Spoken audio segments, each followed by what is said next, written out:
Hi, Ragnar. Hey Zai, good to see you.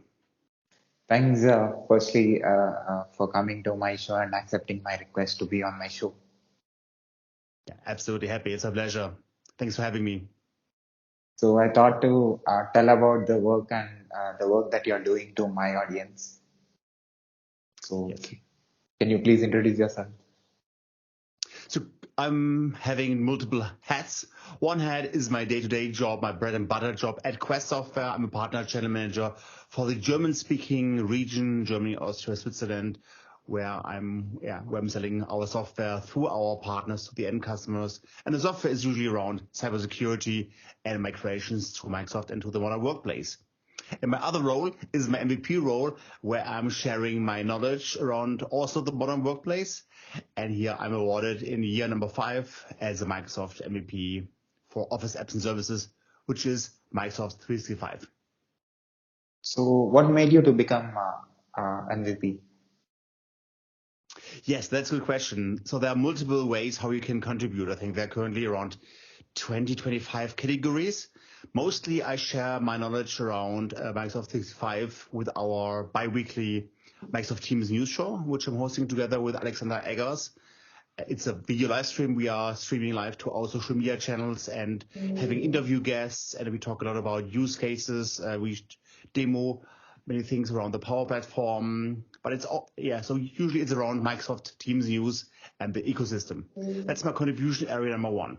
My other one is I've got 2 blogs. Heil is everything around Microsoft, and Ragnar.blog is everything technically, but not only Microsoft. So I'm doing a lot of headset reviews, camera reviews, microphone, speakerphone reviews, which are also working fine on other systems and not only on Microsoft Teams. These are my 2 blogs. And then I also have a YouTube channel, of course. Then I'm having Twitter, LinkedIn, and I'm also doing a lot of conference speeches.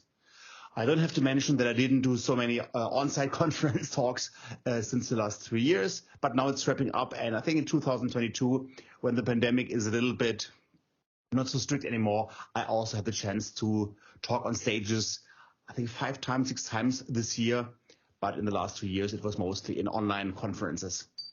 So these are my most important contribution areas: producing reviews, especially around microphones, video collaboration systems, video camera systems, and speakerphones, product reviews, then blogging about Microsoft 5 news, and then this video show, and then what else did I miss?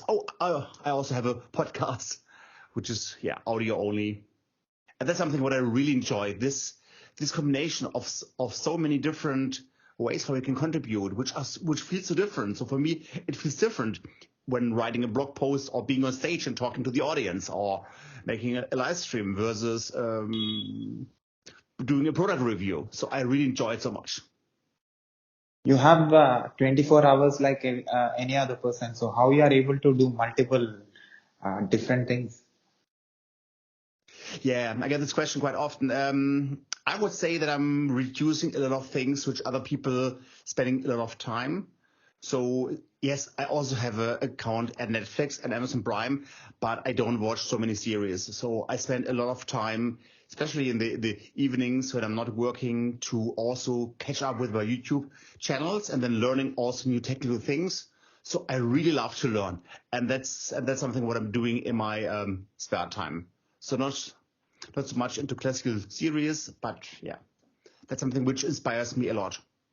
So it's really actually it's a blending, it's a merge between hobbies, things what I love to do, and my work. So I cannot separate them. It's completely glued and stick together.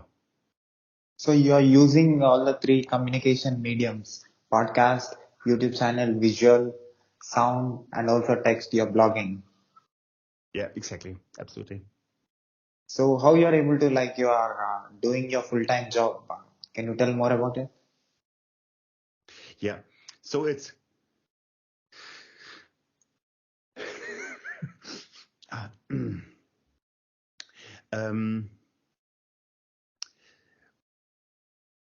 sometimes I have the idea about a blog post on a Saturday morning. I just stand up, get a coffee, get a shower, and while having a shower, I have a great idea about a new blog post or something new is just coming up. So literally, I'm waiting here on my laptop that Microsoft Teams version 2.0 is going to launch, and it should arrive in just a few hours, and then I'm going to write about the new version of Microsoft Teams. So that depends on the timing. I have enough time here in my day job to go deeper and learn. And sometimes I'm busy with meetings and calls and customer and partner meetings. And then sometimes it's time for learning. And that depends really on my personal agenda, on the meetings, and also depends on the timing. Which means if there's a conference, let's call it Microsoft Ignite, then I'm spending more time on learning. If there is a closing of my fiscal quarter, then I'd spend more time really in closing everything and working on my pipeline. So it depends on things which are currently most important, and that changes literally every single week. Microsoft 365 MVP. So how this happen? Yeah. Okay. There are two ways how you can become a Microsoft MVP. First, you get nominated by Microsoft employees, or second, you got nominated by Microsoft MVPs. So I was nominated by Microsoft, and then it's an official procedure. There's an official form, and here after the nomination, I was listing all the contributions, which was a mixture of conference talks, a mixture of blogs I've written. And then, I was just summarizing everything what I've done in the last 12 months. And then the nomination, the evaluation process takes like 3 to 6 months, I would say. And then you get the answer, yes or no. So what contributions, like you said, what kind of topics that you wrote?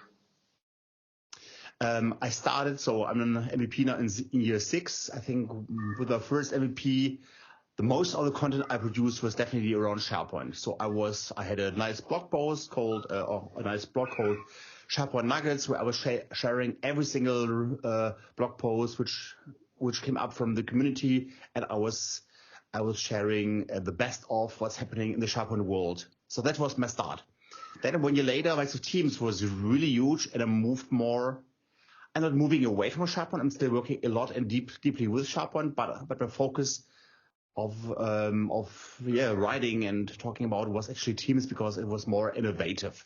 So that was the switch. And then I had the opportunity to do live streams with Alex Eggers with this bi-weekly news show. And then I got really, really deep into live streaming, and I love live streaming so much. I invested a lot of money into the technologies and the camera systems and microphones. So I really started to enjoy live streaming so much, because it's a very interactive format. It's like a show. You really have dialogues and conversations with the audience, and that's different to just blogging. So how is your experience talking with different people in the conferences, and also writing the reviews about the technical products? How is that experience? It's so first of all, I wouldn't do it if I wouldn't enjoy it. So I always really, really enjoy it. If I don't enjoy it, I wouldn't redo it. So that's for sure. It helps me also, to be very honest with you, it helps me to remember things. So it happened to me, like, I think minimum 5 times in my life, that I was searching for a solution, went to Google, searched for something, and then I found my own blog post, which offered the answer. So this is something, I don't know if it's my age, but to write something down really helps me to learn deeper, to concentrate deeper. So writing is something which is very powerful to focus my thoughts. So that's something which I really like. But on the other hand, there's always, I wouldn't call it pressure, but there's always the thing, I need to find something very innovative. So I wouldn't write a blog post, I wouldn't do a video without adding an extra value. So if I'm going to publish content, if I'm going to create content, there should be always extra value. I don't want to repeat things. I don't want to paraphrase things. So there should be always something unique and special. So Does this Microsoft, answer your question? yeah, it's very clear. So because otherwise, this is a very important thing. Otherwise, I would be completely lost. So if I would take my standards low, it would say, okay, I could just paraphrase things, then it would be open-ended, because I could write 100 blog posts a day to just paraphrasing things. But then I would just create a massive amount of content without adding value. So I rather prefer to create less content, but add something unique, a unique experience and unique learning, something which nobody has written before. But this helps me to produce less content, but more valuable things. Otherwise, the blog post could be automated by automatic writing tools, but that's something what I don't want to do. So what response you got after contribution? Yeah. So one thing which is a very interesting experience, where you start when you are an MVP and you write a lot and you publish a lot, and then you share it on Twitter, on Facebook, on LinkedIn, on Instagram. You just share it.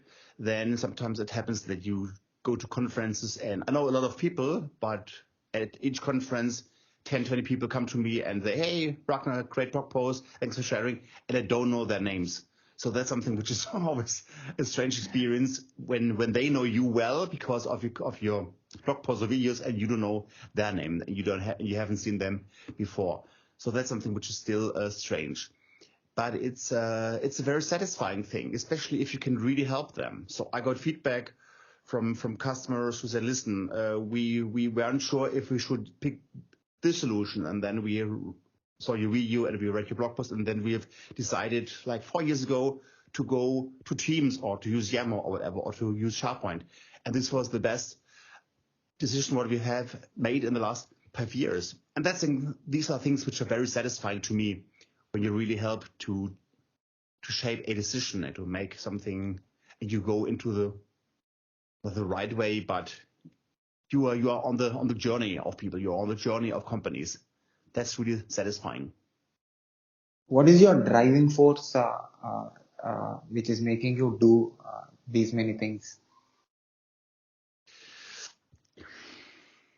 This is I cannot answer with one single thing. So sometimes it's this thing of learning. Sometimes you learn something really interesting, and then you just want to share it, because it isn't written down somewhere. So it's just this unique learning, and you just want to share it. Then on the other hand, I have to admit, it's also about getting recognition, because you want to be recognized in your community, in your niche, and so to get recognition there. That always is an important thing. But the most important motivation for me is really to help people, to support the community, to help people, and that's why MVPs are so focused on sharing without getting paid. So we have to be clear. Everything what we do in our conference talks and blog posts and videos, everything is free. Sometimes conferences have some entry fees. Sometimes there are some tickets, but I don't get paid for my conferences. So how you are able to manage your time doing these things? It's all about focusing. So as I mentioned, I do something less. Sometimes I watch less series, less Netflix than others. Sometimes I do, and this is very dangerous. Sometimes I do less sports. I try to go to the gym like 3 times a week, but sometimes I do definitely less sports than others. But it's my preferred way of learning. So for me, it's not like, okay, I've got a job and I only work 8 hours. So it's this whole IT thing is definitely consuming more time than 8 hours a day. And it's my hobby. So I don't care if I do it for 10 or 12 hours, because I'm not limited to this 8 hours, because it's my life and I enjoy it so much. So what is your view? How you take things and how you present it in your conferences, or it can be in your blog post, or through your podcast? Tell me the way you look at things. I want to get an impression about my audience. So I try to discover the best who is in my audience, and then I have to modify my language. So are there end users? Then I talk differently than talking to IT pros or admins. or to developers. And if they're end users, I try to understand their basic understanding about the product. Is it the first time they are seeing SharePoint or Teams, or are they already using it for 3 years? So I try really to, and that's something where I'm also using a lot of feedback mechanism in the beginning to find out who is sitting in my audience, what's the level, because otherwise it can be overwhelming when I'm going too deep. It can be boring if I'm presenting too superficial. I think that's the most important thing, to understand which role is in your audience and what's their experience level. So I can see the diversity in the jobs that you did in your LinkedIn profile. I saw you did completely different jobs.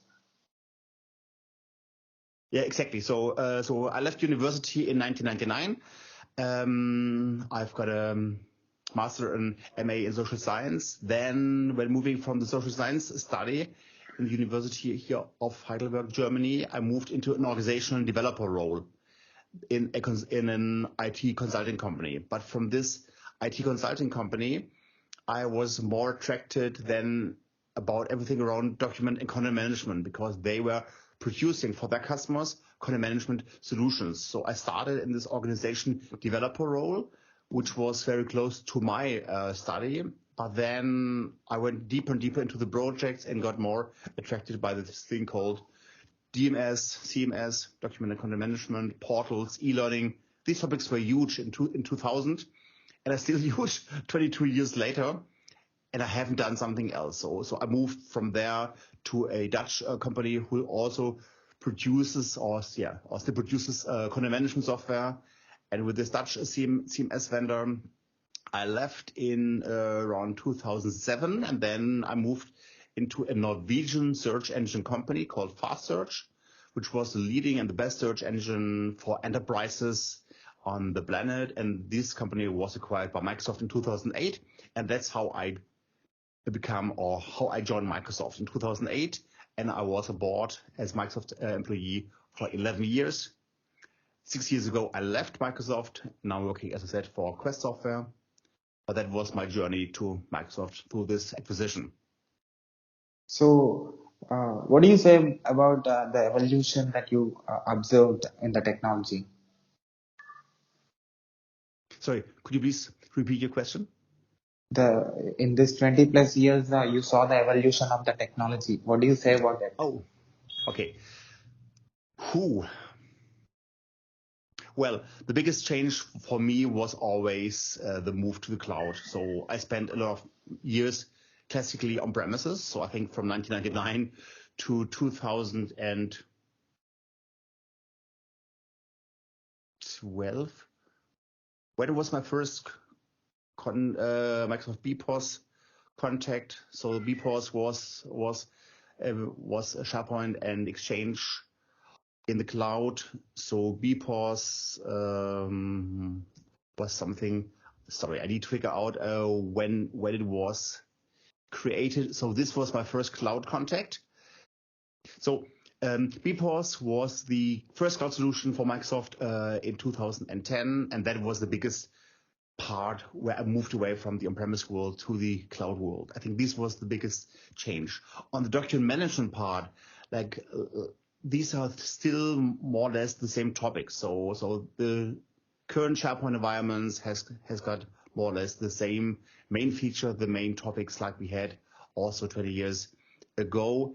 There are some significant changes, but the biggest change in my life was really moving from the on-premise to the cloud, because this has direct impact on my work life, because now I'm able to work literally wherever I want. I can work here from home. I can travel and work from travel. I can also do workation, travel and vacation mixture. In the past, when everything was on premise, I had to go to the customer side. I had to work with the clients. And this was a big difference, because then I was just sometimes for 3-4 years, I was working on the customer side for the whole week, 4 or 5 days a week, 3 years. And now I'm working from home. This is a big difference. And that's my biggest change in my whole life.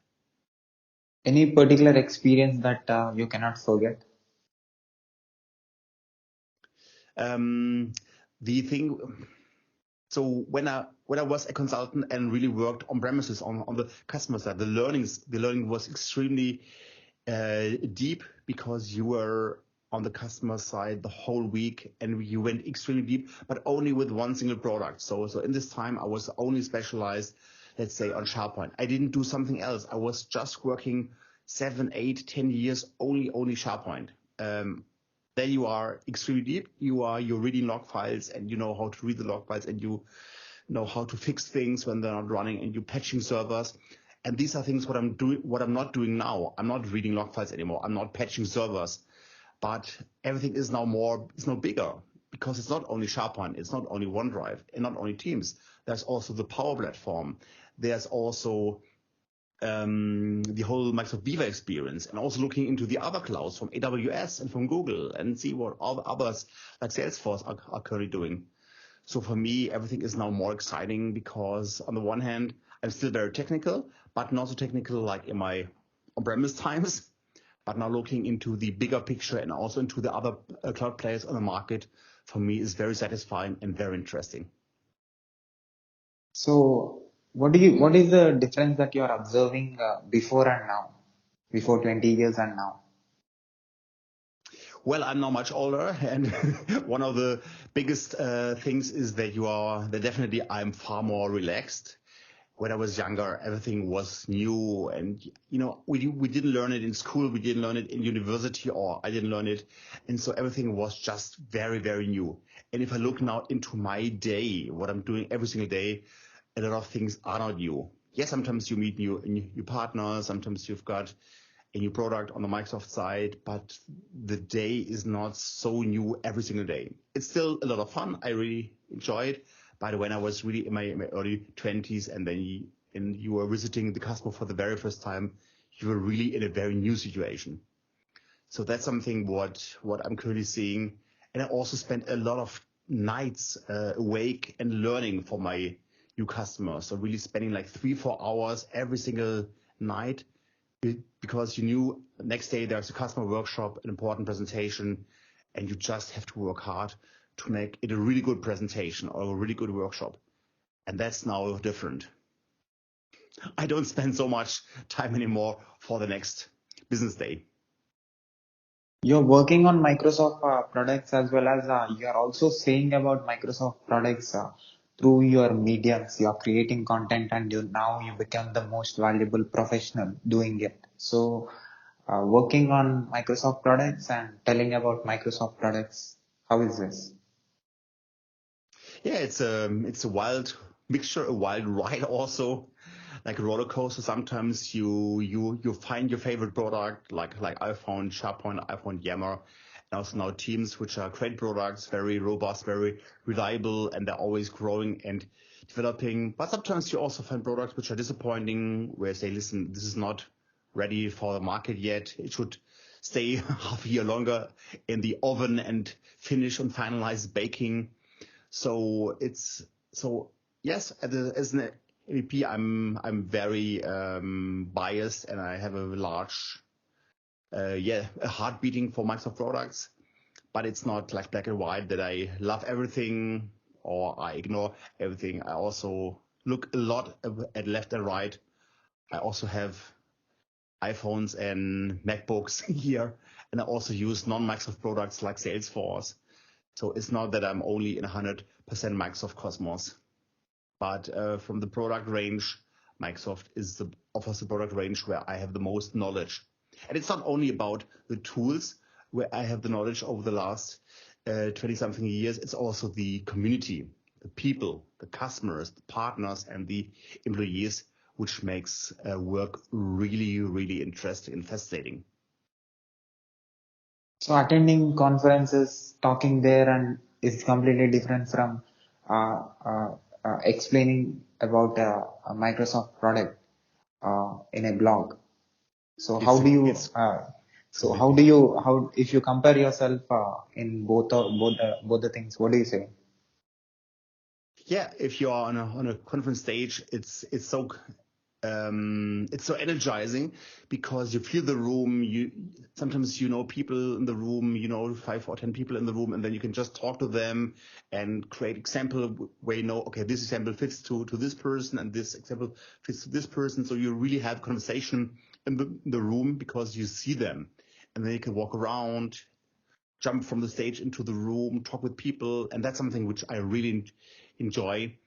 Because if you just blog, then blogging is always writing to an anonymous kind of persona. You just write knowledge down, but it's not the communication style which I have when I'm on a conference stage. And at the end, it's actually also more energizing. So every time when I leave the stage, I feel different. It's a really energizing thing. It's like going through the gym, which is sometimes exhausting, but at the end you feel better. And with blogging, it's not so much the energy level. So it's more, it's not so much, the energy level doesn't change so much. So you're talking with a machine called computer, and also you're talking with human beings. Absolutely. Yeah. So what's the difference? It depends. So sometimes from human beings, you get excellent feedback. Okay, let's frame it a differently. When I'm on the stage, sometimes you get technical questions to your presentations, or you just get feedback. But sometimes one of the biggest values is also when you leave the conference and you go to the post-conference part where you maybe invite people to a restaurant or have some drinks. Then a lot of very valuable conversations are happening, and that's something what I don't see when I'm just doing online conferences or just blogging. It's these informal conversations where you really have a very nice one-to-one in this restaurant or whatever. That's something what I would not have if I would stay at home blogging or podcasting. I could share knowledge. So knowledge sharing is perfect using these channels, video, podcast, blogs. But this personal side where you really take time and have a conversation with somebody for 1 hour, for 2 hours, that's for me very important. And that's also different to a business meeting, because in the business meeting, you are very focused on one business topic, but don't talk about your personal things in life. And doing this different works, how you are adapt to one to other that quick? Do you mean how can I switch between Yeah, these different levels? yeah. If I'm at a conference, there's this formal and professional side where you're on stage, where you are recorded, and then there's another professional side where you are maybe working on a booth and you have some conference duties because maybe your employer is sponsoring the conference and you're working on the booth. And then there is the evening time, and then you just maybe don't talk about work anymore. Maybe you talk about your hobbies or your family, and then you just switch it. So in my region, it's always very popular to say, okay, listen, at a certain time, sometimes it's 9 o'clock or 10 o'clock. Okay, we don't talk about business anymore. We just talk about our private things and hobbies of sports, family, travel, vacation, something. So you're working on Microsoft products from long time. So what do you think that is working for Microsoft to reach everywhere on this planet? Oh,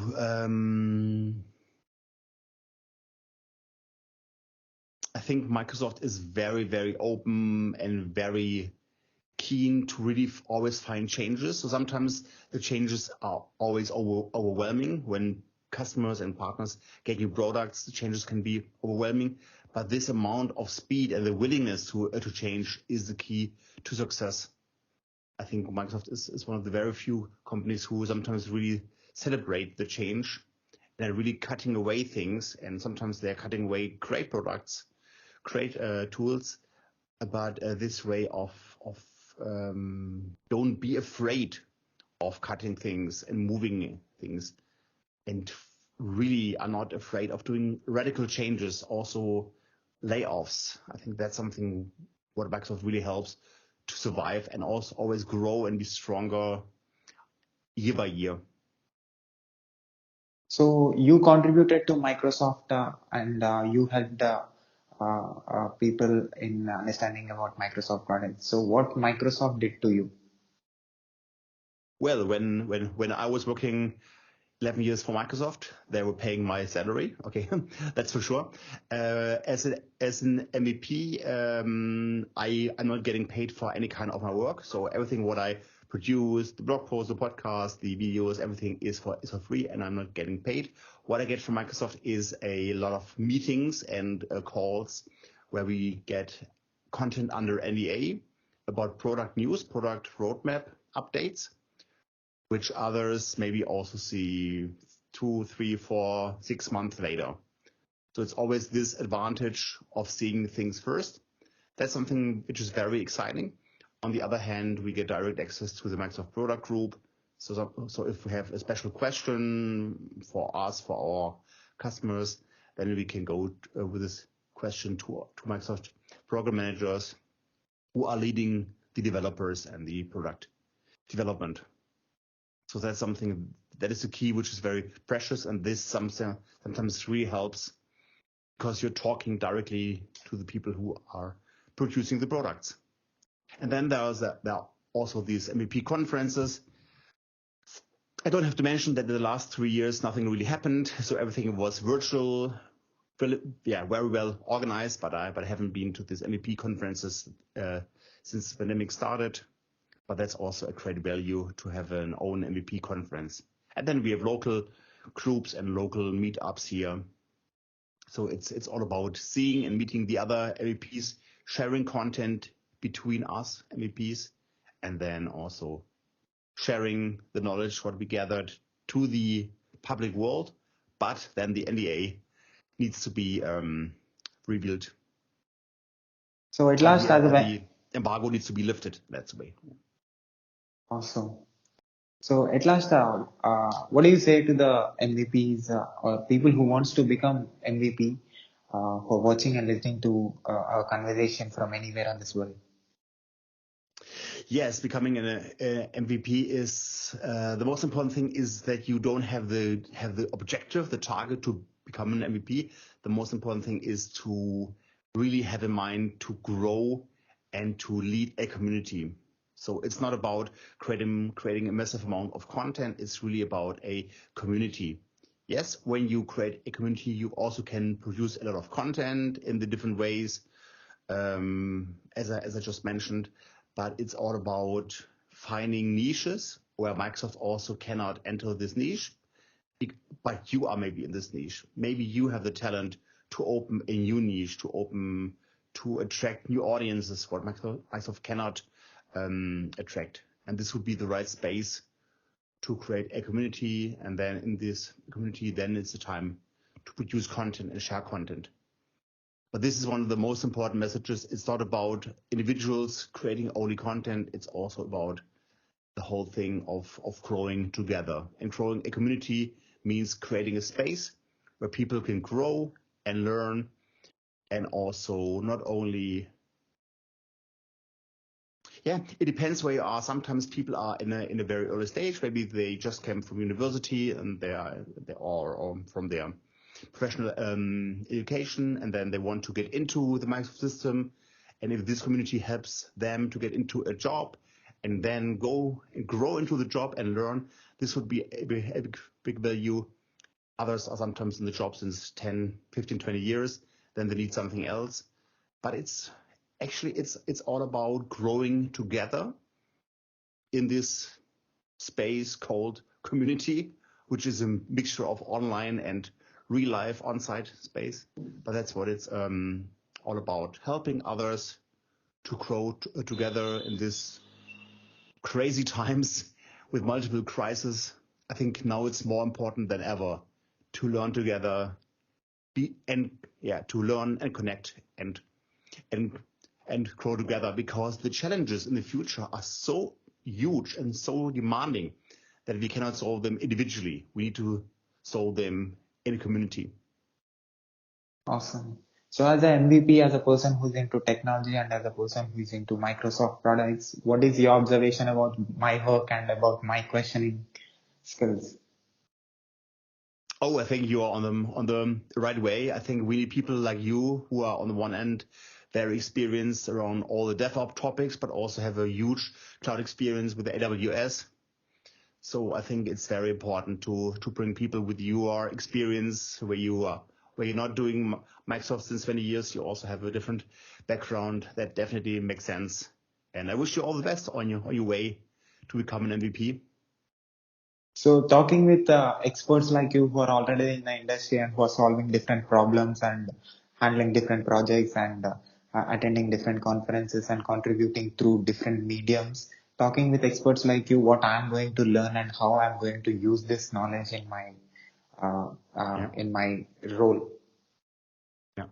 That's actually the most important thing if you really want to become an MEP. So I think the most important mindset is that every single day when you start your computer, you log in into Twitter, you log in into LinkedIn or whatever, you really look there and see where can I help people? Where are people who need my knowledge, where can I help, or how I can connect others? Because sometimes you know that person A needs something and person B can offer it, and you just bring both people together. That's something what I do. So social media for me is not a place where I can just publish my stuff, where I just create content and then I just publish, and I don't care about the people there. It's really about learning there, listening what they need, and then helping. Sometimes free, sometimes I help for money, and then also connect A and B because they don't know each other, but you know both, and then you can glue them together. So that's very important. This kind of mindset to go into social media every single day and see where can you help. So I'll put your web links in the description of this video. People who find the video on YouTube can see the work that you're doing and can see the contribution that you're doing to the technology world as well as non-technical people as well. And can you spell your social presence to my podcast listeners? Yes, exactly. So on the one hand, you can go to Google and enter Ragnar Heil. So that's one thing. But all my channels are consolidated under Linktree/Ragnar H. So Linktree and then Ragnar like a Romeo Alpha Golf Northern Alpha Romeo Hotel. Linktree/Ragnar H. Can I put this video on my YouTube channel with your permission? Absolutely. And also, can I put this audio and video clip on my podcast website, internet, social media, everywhere with your permission? Yes, sure.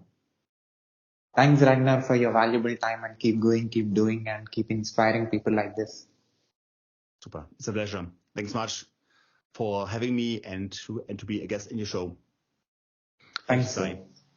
Thanks. Welcome to Smart Cherry's Thoughts. This is Sai from India.